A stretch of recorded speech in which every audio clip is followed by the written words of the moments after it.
প্রচুর ভিক্ষুক এখানে এবং হাত নাই পা নাই এরকম ভিক্ষুক, অনেক নড়তে পারছে না এরকম ভিক্ষুক রেখে গেছে। আমার মনে হয় এই ভিক্ষুক যারা রেখেছে তারা কোনো মানে এটি ব্যবসায়িক ক্ষেত্রে রেখেছে আমার কাছে মনে হচ্ছে।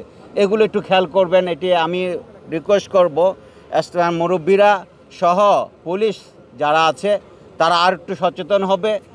একা পুলিশের পক্ষে এটি সম্ভব হবে না, কারণ এটি করতে গেলে এটি মানবিক দিক আছে, মানবিক দিকগুলো আমাদেরকে লক্ষ্য করতে হবে।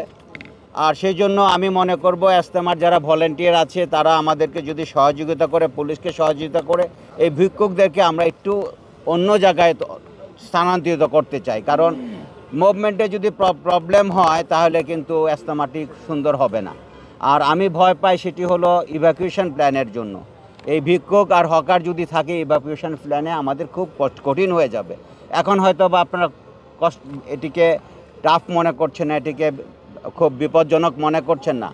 কোনো ঘটনা ঘটলে যখন ইভ্যাকুয়েশন করতে যাব এই ভিক্ষুক এবং হকারগুলো আমাদেরকে বাধা দিবে।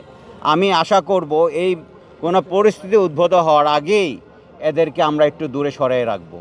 এটি আপনাদের কাছে সহযোগিতা চাই। আপনারাও যদি আপনাদের চোখেও যদি পড়ে ভিক্ষুক এবং হকার, তাদেরকে রিকোয়েস্ট করে, আমরা জোর করব না, রিকোয়েস্ট করে আমরা সরিয়ে দেওয়ার চেষ্টা করব। ব্রিফিংয়ের সময় আমার পুলিশকে বলেছি, এই সৌদি আরবে কখনো কাউকে কিন্তু দাঁড়াতে দেয় না, মুভমেন্টে থাকতে বলে। আমি আমার পুলিশকে এবং ইজতেমার যে ভলেন্টিয়ার আছে তাদেরকে বলছি,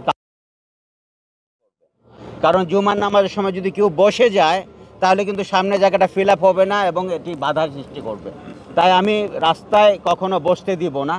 যারাই রাস্তায় থাকবে হাঁটতে থাকবে, হাইটে যে ফিল আপগুলো আগে করবে, তারপরে আস্তে আস্তে এটি ফিল আপ করে আসবে।